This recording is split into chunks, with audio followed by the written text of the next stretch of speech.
Hello everyone, welcome to today's live session with me, Noshin. I am very glad to meet all of you again this Thursday night. Please pop up in the chat box and say hi to both of us. Because we have a guest speaker today. Yay, how exciting is that? So we have Ms Ha, who has achieved bands for 90 out of 90 in all of our PTE sections, like in all of the communicative skills. And today she is here as a part of our PTE Leader team. She is also a PTE mentor here at PTE Leader. So hi Ha, can you just introduce yourself for a while? Hi Notion. I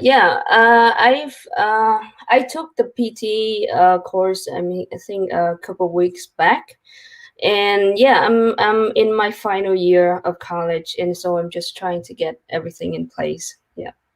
Yeah, that's nice to know. We already have comments coming up. Hi Tina, I knew the first comment is coming from you. Hi, I hope you're doing well, Tina. All right, okay. So today we are here to learn a lot more from Ms. Ha, to learn more about her PTE journey, how well she prepared herself for the test, what are the things she did, what are the things she avoided, also what she feels personally about these PTE test experience, and what are the lessons she has gained and learned after giving the test as well. So I hope this session is going to be really helpful for future test takers who are planning to give the test in future. They will be able to gain some knowledge, wisdom, strategies, personal tips and tricks from Ms. Ha. Right? Okay. So let's move on and let's get started with our questions. As I ask Ms. her questions and she gives the answers to the question, you can have more information about how she had prepared for her attempt. Successful attempt, though. All right. Okay. Are you ready, Ms. Ha? Yeah, go ahead. All right. Okay. Let's get started with our first question for you today. First question, why basically did you choose to give PTE and not any other language test? Okay. So I took IELTS before, but it was quite a long time ago, maybe 5 to 6 years ago. But I prefer PT over the type of English test because it is computer marked. So like for reading and listening, it should be the same with, I mean, like others, because they have very straightforward answer. So you either get right answers or you don't. But for speaking and writing, is for other tests, it can be marked by a human, like an examiner. So sometimes it can be harder to get a higher score. So for PTE, it would eliminate this factor, the human opinion. Like if I have a bad handwriting, or if I get nervous from looking at the examiner face when I speak, they wouldn't have this problem, you know. So I would feel much more comfortable sitting and talking as opposed Yeah. to the computer. Yeah, I agree. I agree. I think it's that human biasness, right? Because in IELTS, writing and speaking sections are kind of like subjective. Yeah. Even though we have more, but humans are no exception to errors, right? So PTE is more eligible in that sense, like it's accurate in terms of giving you a score depending on your performance. Yeah, Right? exactly. Yeah, exactly. That's true. That's right. So if any of our viewers are still confused which test to give, PTE or IELTS, they can have a more idea, better idea of a response. Like PTE is more stable with giving you what kind of score you deserve depending on your performance on the test day, right? Okay. From the comments, hi Jess. So Jess is here with us, welcoming us. Thanks, Jess, for watching this session with us. All right. The next question for her. Let's moving on to next one. So basically, before or during the test preparation, have you heard of any PT myths that later on you realized aren't authentic or accurate, and you think that you were about to be misguided, but luckily you weren't? Anything like that? Well, not exactly, because my studying process was very straightforward. I understand the scoring of each type of test, and I practice often, and I just went for the test. So I'm very particular about where I look for an answer or advice, because there's a lot of people out there giving advice. I mean, and this test is important. I just cannot just go online and look for just anywhere. So yeah, Mm. but I haven't recalled any time that I would have a misguided information, but I Mm. discover a surprising fact that well, when I started PT, I thought that if I get the 090 score, I have to be perfect in everything. And that's not Mm. true, because it seems like PTE leaves some room for errors. So even if I make minor mistake, it is still possible for me to get the highest score, which I think is Mm. great. Yeah. Yeah, yeah, that's true. That's true. So basically, yeah, it was very great. Like you weren't subject to any kind of rumor that misguided you or disappointed you before even you give the give the test. But there are a lot of other people who listen, so many different kinds of weird stuff as a form of word of mouth, and then they feel like demotivated already even before giving the test. So the key point here that I'm trying to say is don't trust any information online or offline without trying to authenticate it first.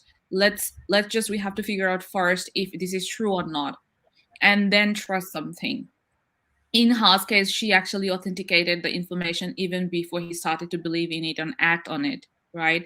Her sources were authentic, so she was on the safe side. But my message would be, in your case, if you come across any information, don't just start relying on it. Instead, just analyze this if it's true or not, and then move on with that information and decide what to do with that. Right.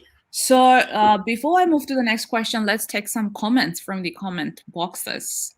So Tris is saying, I did the IELTS test before and I was really nervous while talking to the examiner. Yeah, Tris, that's true. And that's quite natural, right? We are talking to someone we have never seen before, and he is gonna or she is gonna judge us based on what we say on that 15 minutes. It kinds of like nerve-wracking at the moment. So yeah, I know. We have another person, Tuan. Hi. So he is welcoming you as well and me. Hi, Tuan. I hope you are doing well. We have Jack. Hi, Jack. We have Julie. Nice to meet you, huh? Yeah, obviously. Amazing. You got 90 out of 90. Yeah, that's true. She is brilliant. So let's now move on to our next question. All right. So the next question from me to you is, has the test made you a better English speaker in any way?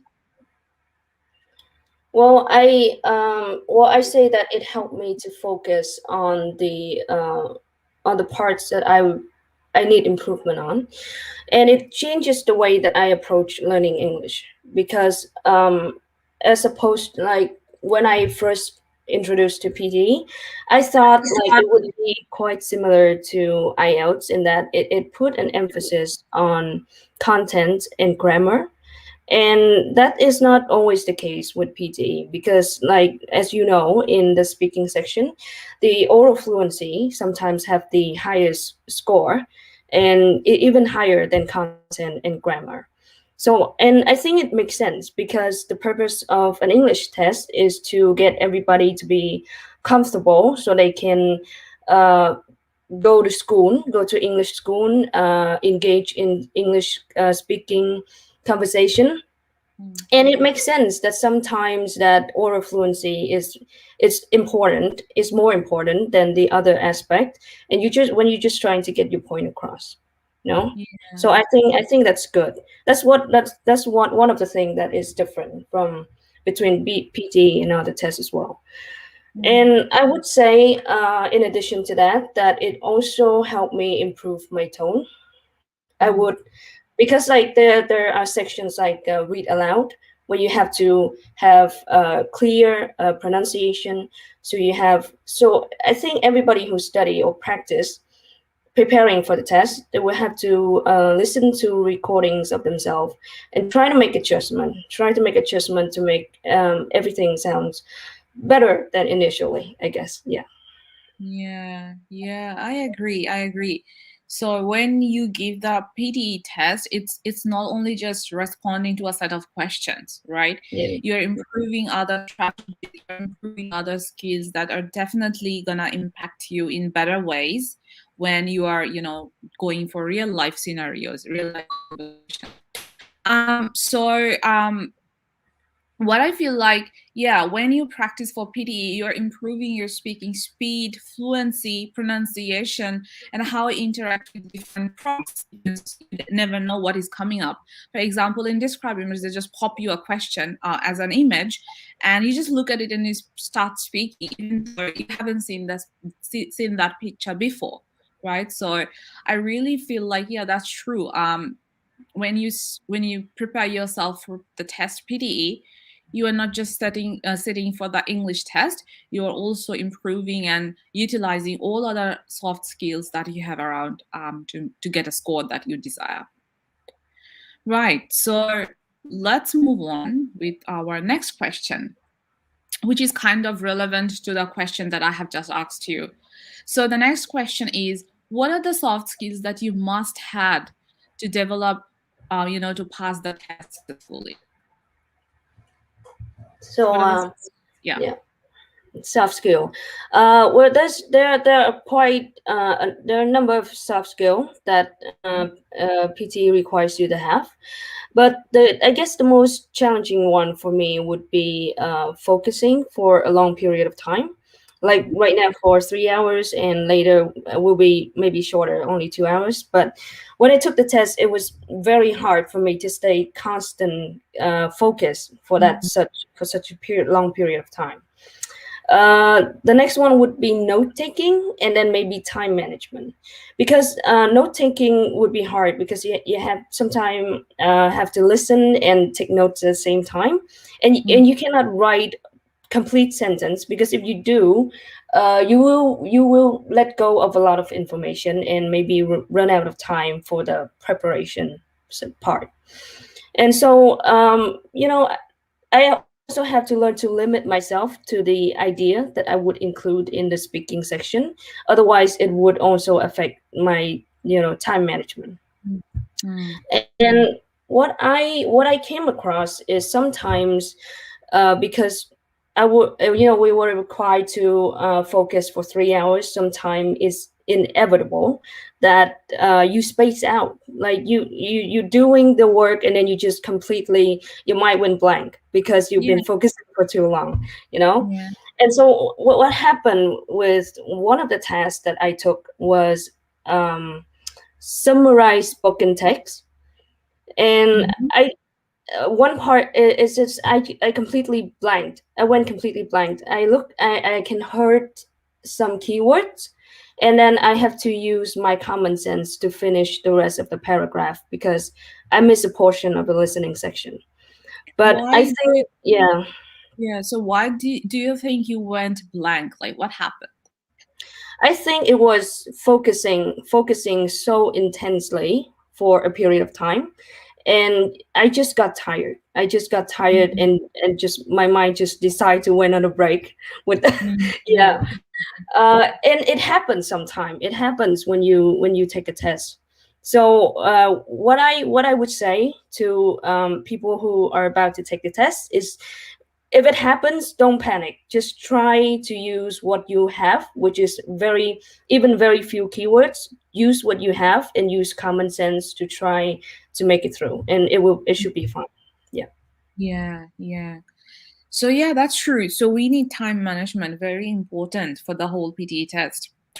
And you have to be on your toes all the time and check time from time to time to make sure you are within the time frame you are allowed. And also note taking, yes, absolutely. There are some questions, if you don't take notes, you won't be able to answer the question. Summarized spoken text is one of them. Then we have write from dictation. We have repeat sentence. For some people, note taking is useful for repeat sentence as well. So if you fail to take good note, you will fail to write a good answer. So yeah, that's another soft skill that we need. And focus, yes, absolutely, from the very beginning. And what happens is, after a couple of minutes or within an hour, you start to train yourself. You become more hungry, or like thirsty, and then you feel like exhausted. Your mind doesn't work, your eyes start to strain a lot looking at the computer screen. So my suggestion would be, for all other people who are going to give the test, we need to increase the attention span slower, from very beginning, step by step. We have to increase that so that it doesn't exhaust us throughout the 2 hours of test from November 16th. And also for note taking, as you said, like, we can't take everything, we can't write everything as right? We have to recognize which words are important, which phrases are important, and write accordingly, which is very important. And for time management, as I said, we have to know the task requirement as well, right? How much time we have for each specific task. For example, for 20 minutes. For summarized spoken text, we have 10 minutes. So when we are practicing even at home, we have to set a timer of 10 minutes when we are practicing summarized spoken text. That's how we are not gonna surprise ourselves during the test, and we won't be running out of time if we practice that way. So yeah, absolutely. Whatever you said is very relatable and interesting response. And I hope people are enjoying this and learning a lot from you. Right. Okay. Let's move on. About something else. So let's talk about good things now. So, is there any positive impact of the test in your academic and professional life? Like after you have given the test, do you feel more positive stuff? You feel more confident internally and externally about yourself and about your skills in both in your education and in work life. I would say that two parts of the PTE, not two parts, with time management and promptness. They play a big role in the academic and professional life, because well, promptness, for example, could be like answering questions when you get called in front of a class, and giving a summarize of what you have been taught, and the ability to recall the lecture and depict it in your own words when being called upon is very much required in a fast-paced learning environment, especially in Australia when you go to school. And it is expected from student. It's not something that they taught in class, but it's something that you need to be prepared for. And so time management would be similar to having like a time presentation. I feel is like when you're trying to have all the important information, but still trying to get the point across and being as coherent, as clear as possible. So what I found is higher education, they put emphasis on the content of the lecture, and the reflex that you have for participation in class or to answering questions. It really is something that you need to practice on your own. And this is where PT comes in and prepare learners what is going to happen. Because a lot of the time when I'm in school and we participate in discussion group, everybody just go in and speak one after the other. It happens very quickly, and it doesn't leave a lot of time for preparation. So I think that's where PT really puts in value for academic and professional life. Yeah, that's right. So when you give the test, you have already an understanding of the importance of time, right? And how well to meet the deadlines of your college, university, or work life as well. Yeah, I find it very similar, between the two. Yeah, that's right. The only difference is in your test, you have 10 minutes, and in real life, Yeah, maybe you have 24 hours. The yeah. span of it is long. Stress is the same. Like you The have stress to is the do same. things. Yeah, you have to do the things within the given time. And if we don't, it's our bad luck, right? It's the consequences, negative consequences. Oh, okay. Yeah. Yeah, right. Okay. Yeah, that's true. So once you give the test, pass the test, you are a lot better person. Not only in terms of your English ability, but also your overall performance as a good employee and also as a good student as well, right? I agree. Yep. All right, let's move on to the next one. So my next question for you, Ha. Which PTE item types were easy for you and why do you think so? Which PD item, okay, were easy for me. The easiest one for me would be read aloud, highlight incorrect words, select missing word, and fill in the blanks. The fill in the blanks, I think there's more than three listening tasks and one speaking task. So what I found in the test is that the audio most of the time was clear. So definitely clearer than the computer voice that I practice at home. So for those three listening tests, I feel like if for people who are used to speaking in an English environment, the test would become quite automatic. It doesn't require as much thinking as maybe reading comprehension. When you have to focus on getting the right or wrong information, you just listen, and if you know the word, you just write them down. There's not a lot of thinking required. You either know them or you don't. And Yeah. yeah, and it's the same way for read aloud, I feel. So there are usually at most only 1 to 2 words that it would be hard to pronounce, which I would spend more time on, and the rest is you also either know or you don't. Yeah. Mm, mm. Yeah, that's right. So, read aloud was easy for you because these type of passages that they give you to do the read aloud were easy to follow the texts. There were barely 1 or 2 words which are, hard that you didn't know before how to do pronunciation of those words. But those were very fewer words compared to the other words. Most of the words are very easy, right? So that's Yeah. why read aloud can be an easy task if people keep continuing, practicing every single day. Next one is highlight incorrect word. As you said, it's automated. So you just listen to it and you just click that word on the computer screen. You don't have to do any thinking, or you don't have to analyze anything, or you don't even have to understand the text either, right? You just listen and just follow the text.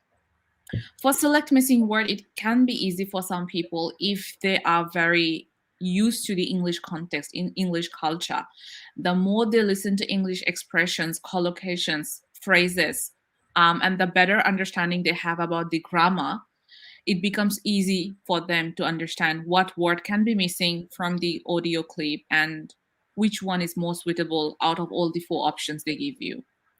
And lastly, fill in the blanks. That's also automated. You just listen to the word and you just type it. You don't have to do any thinking or analyzing. That's true only for listening, fill in the blanks though, not for Yeah. the reading ones. For Yeah. reading, you need again a lot You of have to grammar. read. Yeah.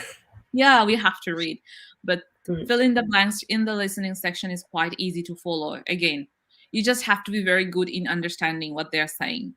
So you have to improve your listening overall, right? All right, okay. That was a very good information. Let's go back to chat. So we have 2 more comments. Julie, yes, time. Yeah, Julie, I know this is something we all struggled with in the very beginning of our PTE preparation. But trust me, as you go on, keep practicing, things get a lot better than you think at the moment. The only thing that will make a difference in improving your time management is right way of practicing and time to practice. Always set a timer when you're practicing. That way you become more conscious about your areas of improvement and where you need to spend more time on, or where you have to, fix your time management issue. We have another comment from Fun. Amazing. Yeah, Fun. I hope it's gonna be useful for you. You're gonna learn a lot of things from this session out of past response. Right, okay. So moving on, let's talk about the next question. So we have just covered what were easy for you. Let's talk about the other question. So what PTE items required more attention and effort from you, and why? The most difficult one, I would say, is repeating sentence, describe image, and maybe retell lecture. Yeah. Uh, the hardest for me is the first two, the repeating sentence and describing image. Yeah. So it's difficult because for repeating sentence is require short term memory ability, and they give you they you have to repeat word by word, and that's what I say. It's uh, difference from normal situation is that we're used to rephrasing what we heard, but in the test we have to give it exactly word by word. So was quite challenging when I first approached PTE because I wasn't used to it. So it required me a lot of practicing to get used to doing repeating sentence. Yeah. For describing image, it would be hard because the preparation time isn't a lot. They give you a few seconds and you have to go ahead with the speaking section. So it's hard because they give you a prompt and you don't have only have a few seconds, and sometimes it's not enough, but you still have to start and try best to give it as fluent as possible. Yeah. That's right. Yeah, yeah, I agree. And this is not only just you. On the same board, there are a lot of other people struggling with these 3 types of speaking questions. These 3 questions terrify them, especially repeat sentence, right? Yeah. It's very important, but at the same time, very challenging to repeat word by word. So yeah, to successfully do the repeat sentence thing, we have to improve our short-term memory and also practice promptness, because the moment they finish the audio, you have to start speaking instantly, right? You don't have any preparation time for Yeah. repeat sentence. Yeah, so we have to improve promptness and improve our short-term memory for that. The same thing is true for describe image as well, and retell lecture. For both of these activities, we can follow a structure, but we can't follow those blindly. We have to leave some room for flexibility and creativity, depending on the type of question, depending on the type of audio clip we hear. We can't just go there with a specific template and structure and blindly follow that and use that, without considering what type of image do I have in front of me or what type of audio I'm listening to. So we have to leave room for flexibility and creativity depending on the type of question we get. And most importantly, we have to work on time management, right? Yeah. Because we just have 40 seconds to speak and there can be a lot of things to speak. So we have to prioritize as well what to speak, what not to speak, how to speak, and include all the important information. So yeah, these can be really tricky and challenging for some people. But again, as you have passed, I hope with the right practice, it can be easy as well and can be handled in the right way as well. Oh, I mean, I would like to add that, like how near the test date, that I would practice mostly repeating sentence and describe image, the two that I consider to be the hardest. And I would say to people who are, I mean, I would advise them, people who are about to take, is that practice this often, because if you, I mean, if you let go of this skill, if you let it go for more than a couple of days, it is possible that you forgot to you forgot how to do the test, you forgot the short-term memory thing, and it needs to be trained constantly, you know. So yeah, that's what I would say to anyone who is preparing, that do a lot Yeah. of this exercise near the test date. Yeah, absolutely. Yeah, that's what I also say when I people are like account for suggestion, like what are the things I should be doing every day. Repeat sentence and write from dictation are the 2 questions that you have to do every day. And it's Yeah. not just doing 1 or 2 questions, you have to do at least 20, 30 questions to keep that pace, to keep that spontaneousness every single day. Otherwise, you will lose that sparkness. You will lose that promptness, and you will forget, and you will be clueless again, looking at the computer screen without knowing what to do and how to do it. Yeah. So yeah, absolutely, you have to be very consistent in repeat sentence and retail lecture. Right, that was very thoughtful response from you, huh? Now moving on to next question. What are the strategies actually helped you to get your desired score?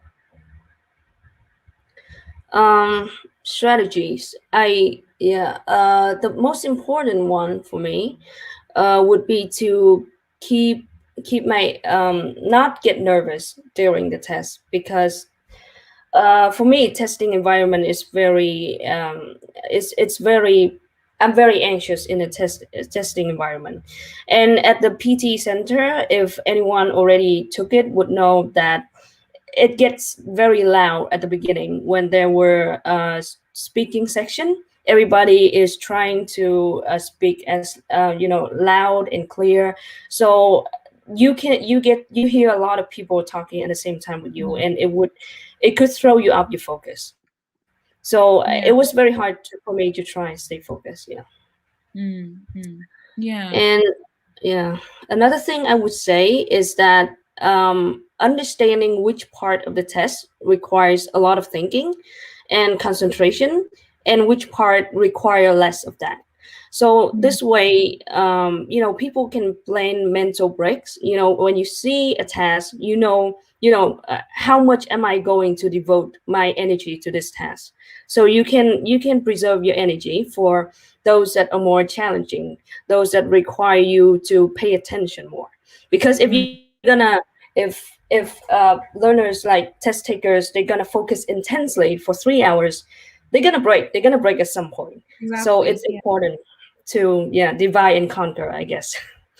Yeah. um Another thing is, I don't drown myself in practice. Yeah, so I would devote more time on the tasks that I feel challenging to me or that I need more improvement. The ones that I feel like I have done a pretty good job, I would do it once in a while to make sure that I don't forget them, but I don't study them as hard as the rest. And for listening, I would say that similar to your class that I attended, I say Mhm. that practice listening is the best when you have entertainment unit, and you use movies and videos, and you listen to how people pronunciate. It's Yeah. not the best for grammar, but it is good for pronunciation. Yeah. Absolutely. Yeah. Yeah. And for writing, I would suggest using Grammarly. Mhm. Grammarly is an online software. It has on the web application, and it also has, I think, an app on the phone, and it's very useful when I do the writing test.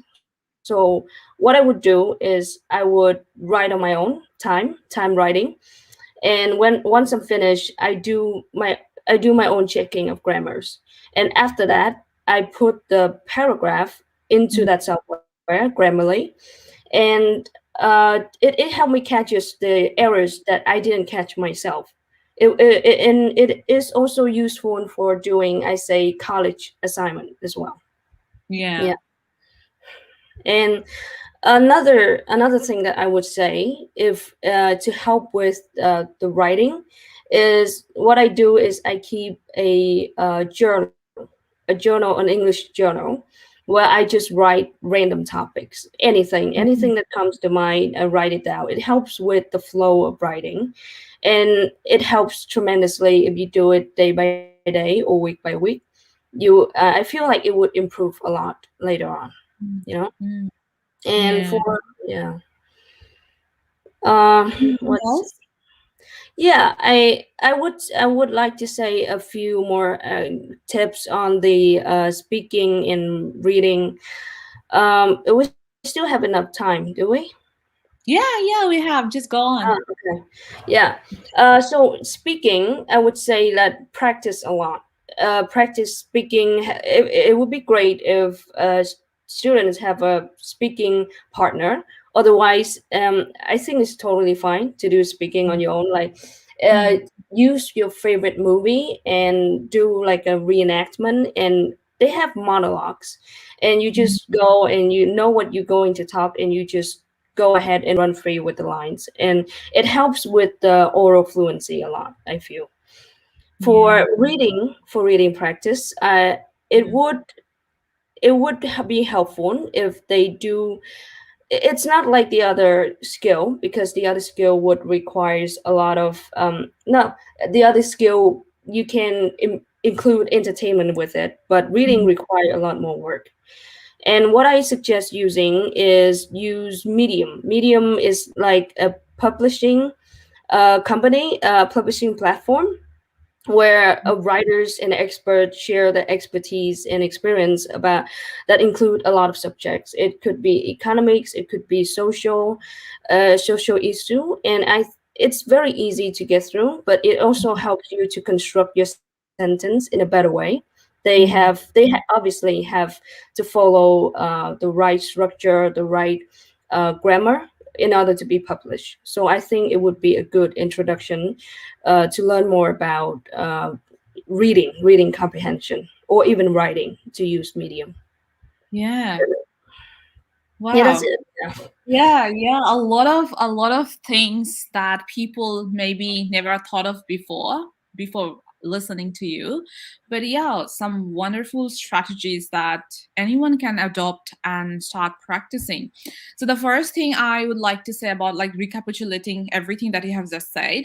So first thing we have to do is we have to stand and understand what are my strengths and what are my areas of improvement. Where do I stand compared to what I have to achieve in PTE, right? After you start working on and identifying like what are my areas of improvement, what are my weaknesses, then you have to understand how I'm going to divide my time and prioritize more important questions, improve our focus, because obviously even though some questions are more important than others, you have to have focus for all of the questions, right? All the 20 types of questions, you can't lose focus at any point.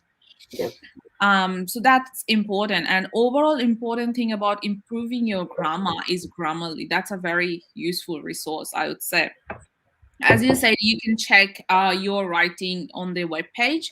And I also think if people are using Word document, Microsoft Word document, you can link your Grammarly account in Microsoft Word document embedded on this. So as you type on your Word document, it keeps fixing your things, fixing your grammar if there are any problems at all.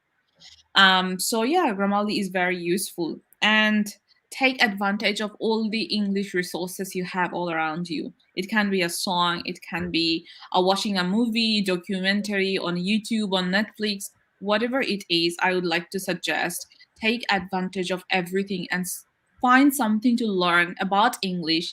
It can be a single word a day, it can be learning the right pronunciation of a word, it can be learning a grammar topic. Never underestimate the quantity of it. Even learning something like as minimum as one thing is even better than learning nothing. So yeah, that's true.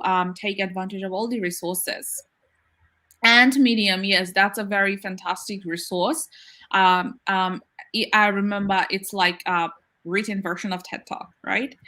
So Yeah. yeah, you listen to TED Talk, you improve your understanding and listening. You read through Medium, you improve your vocab, and yeah, expand your knowledge about different concepts, and use those concepts actually on different types of critical and challenging topics on PD essay, and also in a describe image.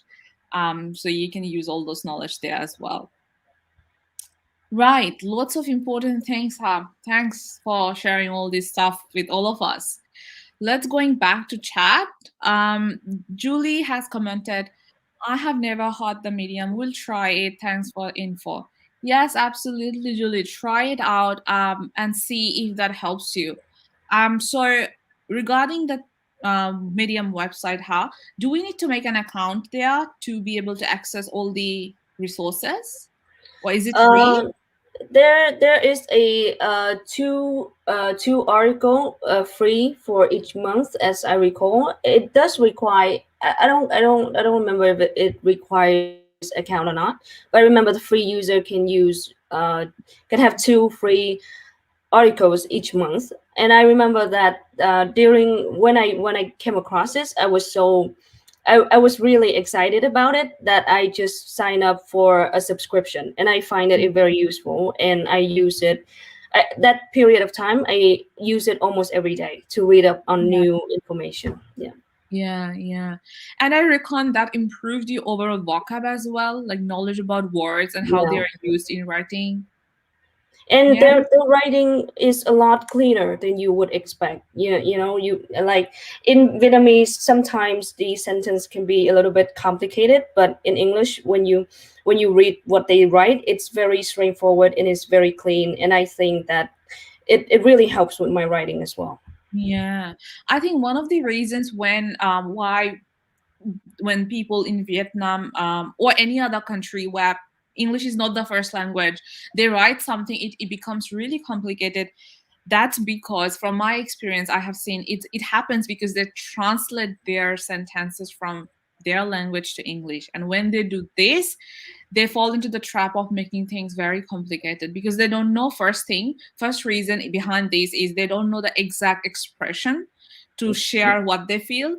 And also their language their first language can be very different in expressing things compared to how English people, native people in English countries express their feelings and emotions, right? So when we do this literal translation, that's what happens. It becomes very complicated. That would not have happened if they taught in English and directly deliver it. But yeah, with more practice, things get better. Right. Okay. Let's move on to the next question.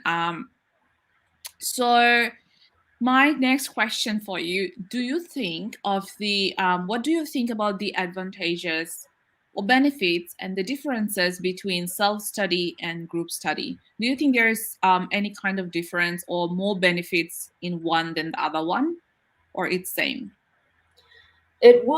It would be depending on the person itself, I say, because self-study, it can be an effective method if the learners know they can find the answer or know where to find the answer when they encounter problems.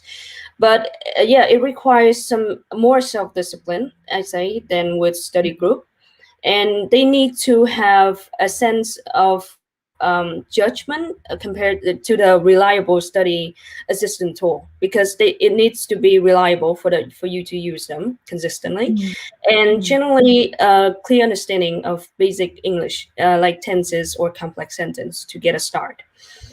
For studying in group, it would be good if, in a study environment, you see where you place yourself among your peers, and then it would help with motivation to get better. You see your friends do it, you want to, like sort of healthy competition to get better. And it will also allow for opportunities to hear from different views or opinions that you normally, just by yourself, you wouldn't be able to, and have a direct feedback system with the teachers or the trainers to refer to. Yeah, that's right. So we all have both the benefits from both self-study and also group study. It just depends on what type of help do we need and what Yeah. type of opportunities do we have.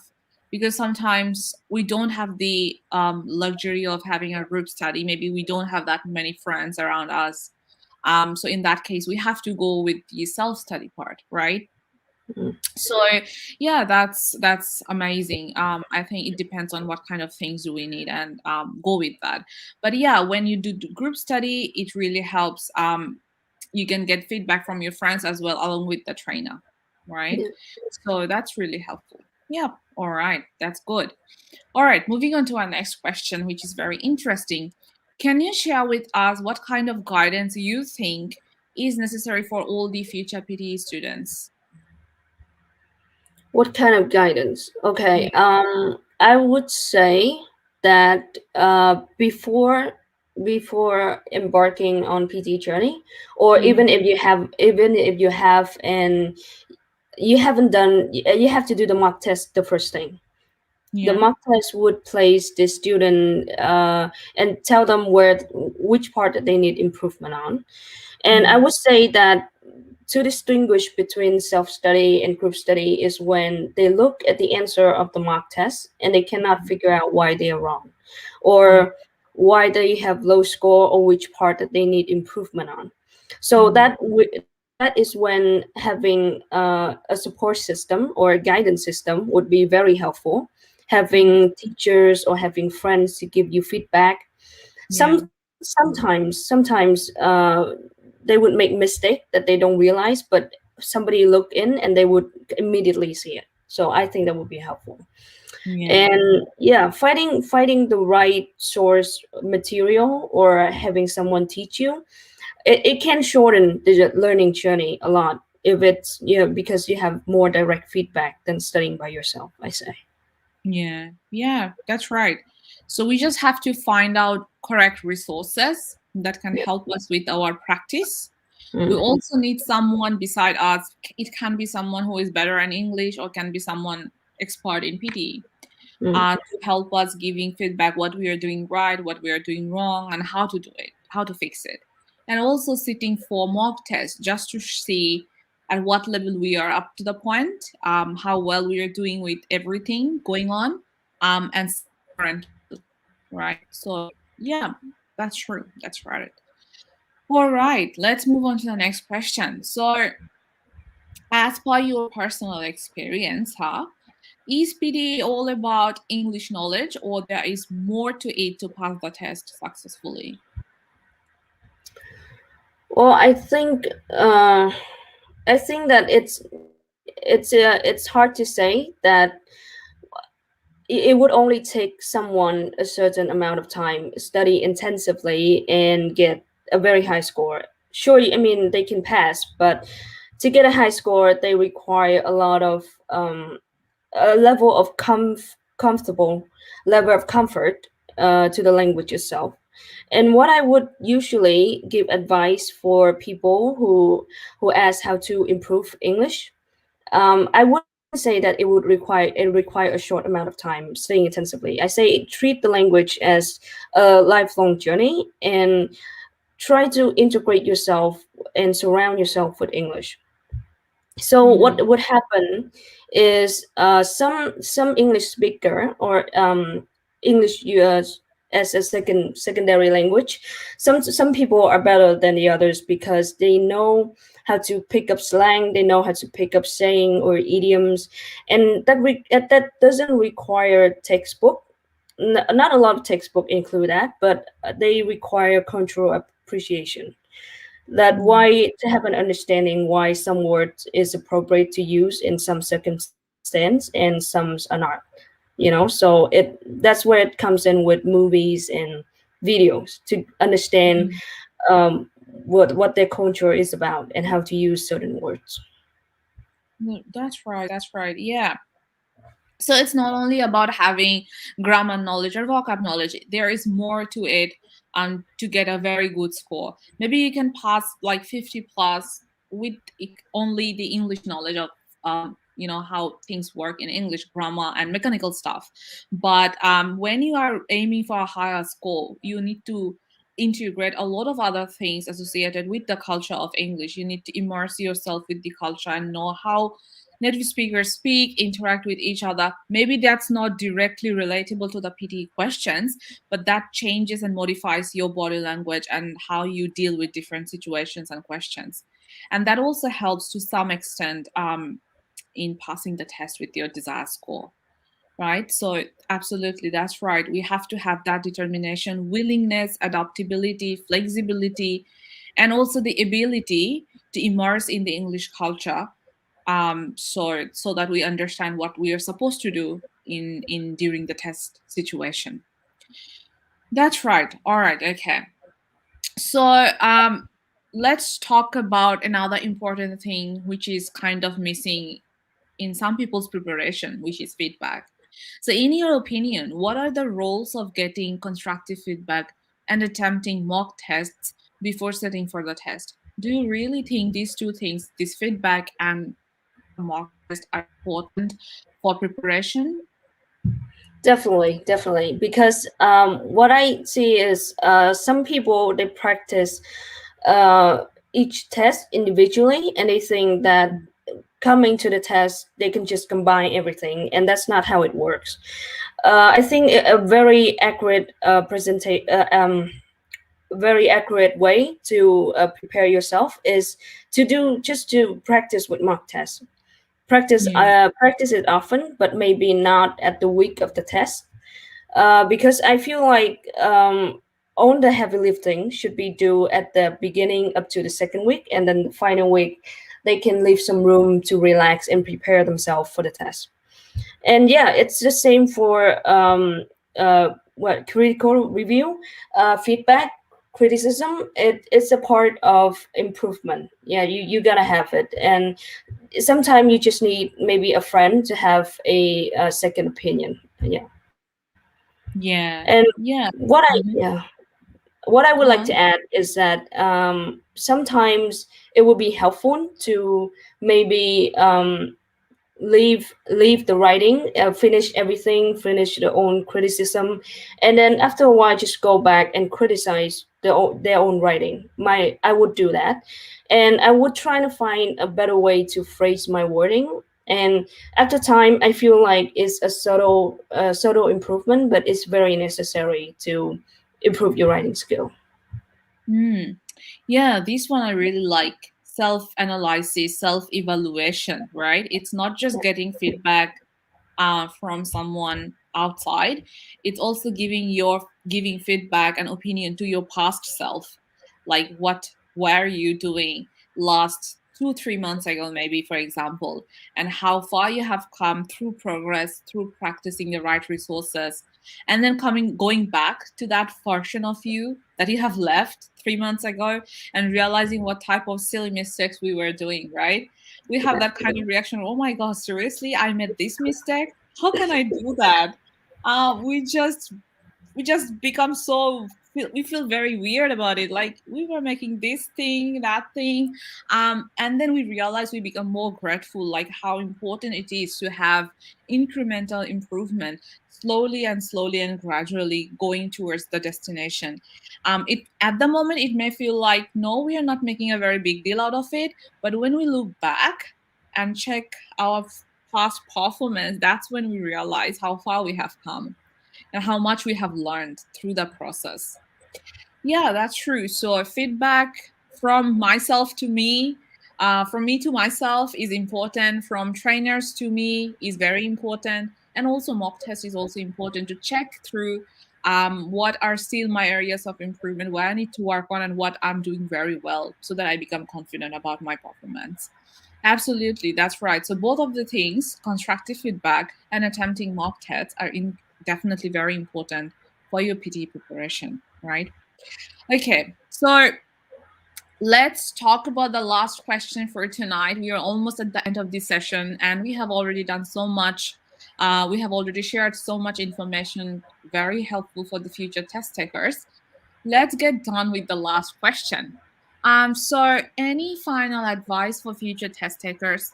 What are the do's and don'ts that you think students should be following and observing before they give the final test? Okay. I would say that the most important thing for me is try not to get nervous. And what I find helpful is using breathing exercise. So what I would like to recommend is the 4-7-8 breathing technique. I read somewhere that it helps. It forces your body to relax. So it's very simple. It's like 4 seconds to take in, breathe in, 7 seconds to hold the breath, and 8 seconds breathing out. I find it's extremely helpful when I get anxious.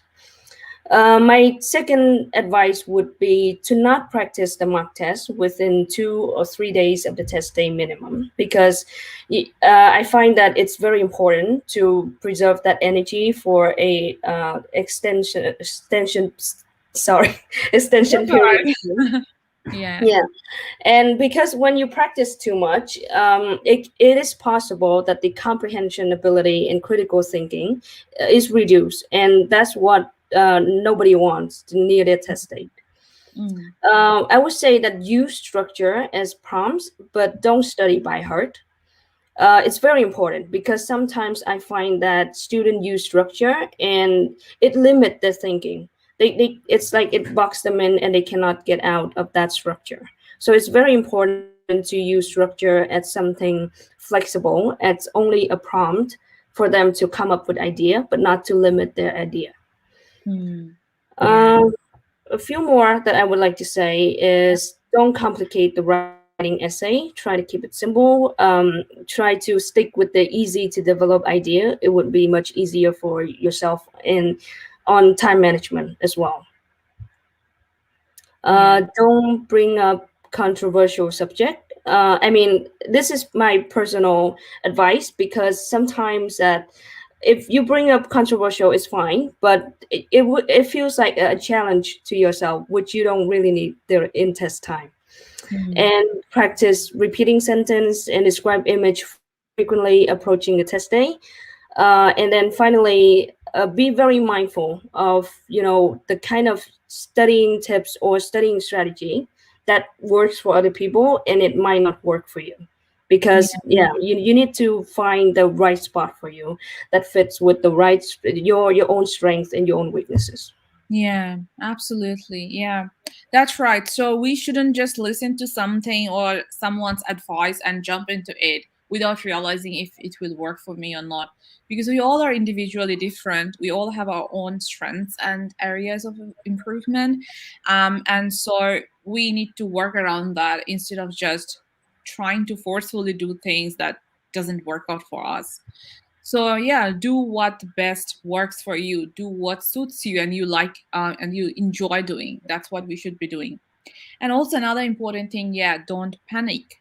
It's very normal in during the test environment to be stressed, anxious, and thinking of what may go wrong and all those stuff. But we have to know, like, we have to get through this. We have to be positive. So it's best if we don't panic about things that already hasn't happened yet, and think of what is in front of us at the moment and do things one thing at a time. And also, I agree, that yeah, don't stress yourself with mock tests or other kinds of tests just 2-3 days before your main test, because you will be more panicked. And in case you do worse in mock test in those times, God saves you, you become much more disappointed and demotivated, right? You start to question yourself. So yeah, we should stay away from that as well. And yeah, even though we have different types of structures for describe image, read a lecture, summaries, essays, that's only for our guidance, right? We have a structure that's good, but again, we should not strictly follow that without considering the kind of questions we are getting. We have to have that attitude that we can be flexible and adaptable depending on the kind of questions we have at the moment, instead of blindly following it, memorizing it by heart, right? And last thing, keeping everything very simple. It's not complicated unless we think it is complicated and we make it complicated. Things are pretty straightforward. If we do the right things at the right time, in the right way, things get better, right? That's right. Okay, we have a comment. What makes PTE stands out from other English tests like IELTS? I want you to answer this question. What do you think about it? Sure. So as I mentioned before, the computer, it eliminates the human factor. What other things that I think PTE stand out is I feel like it gives you a chance to improve, and you have a higher chance to get a higher score if you practice often enough, and you, especially the speaking section, I feel it has to do with reflex a lot, and the how quick you are to respond to the situation. I think it's great because it's not it's not like for an IELTS, for example, a portion of the speaking test would be about asking questions about yourself or your experience, and for PTE, the range of topic is much more wider than that. They can give you a graph about economics, or they can give you a picture, and no matter what the information is, it's simple enough for you to come up with a question, but it is challenging enough that you have to practice in order to get better. So I think that's what's great about PTE. That's what I like. Yeah. Yeah, absolutely. And I also want to add one more thing with it, is that PTE makes the test more adventurous than the IELTS test, right? IELTS is very predictable. We already know what type of questions come, what is Yeah. the setting of the questions. It's very predictable, and it's traditional. But PTE keeps making changes, right? And also it you don't know when you click next what type of question will come up. Will this be still a repeat sentence question, or is it going to be describe image question? And if it is describe image, what type of image it is going to be? So when you pass PTE, it just also reflects not only about English ability, how well you are in English, but also how well you are in handling situations which are unpredictable, and how well you are about adaptability and flexibility, about making rooms for adjustment depending on the questions you are getting on the test day, right? It tells a lot more about a person than just their English skill. Unlike Exactly. Yeah. test. Yeah, absolutely. Right. So we are done with today's session so far. This is now time for getting comments. Let us know, how did you find this session And was it really helpful? What is the new thing that you have just learned through this live session? All right, Julie. From Julie, we have a question. How long have you practiced for your final attempt? For my final attempt, I would say close to 3 months. I was supposed to take the test earlier, but then it kept getting pushed because of the lockdown. Yeah, so around 2 to 3 months. But because I already know the structure pretty well, so I just jump right in and focus on the questions that I feel I need more improvement. Yeah, that's right. But then again, the preparation time for different people can be different. For some people, it can be 2 to 3 months. I have also seen people getting their desired score within 7 days as well. But then again, there are some people who takes 6 months as well. So it depends from person to person, depending on their existing English level. From Trace, we have another comment. I learned a lot of new strategies and tips to gain high score in PTE. Yay, that's a good thing to know. This session was really helpful for Tris, and I hope this was so for other people as well. Let us know if you have any other question or comment to add on to our conversation today in the comment box. Right, okay.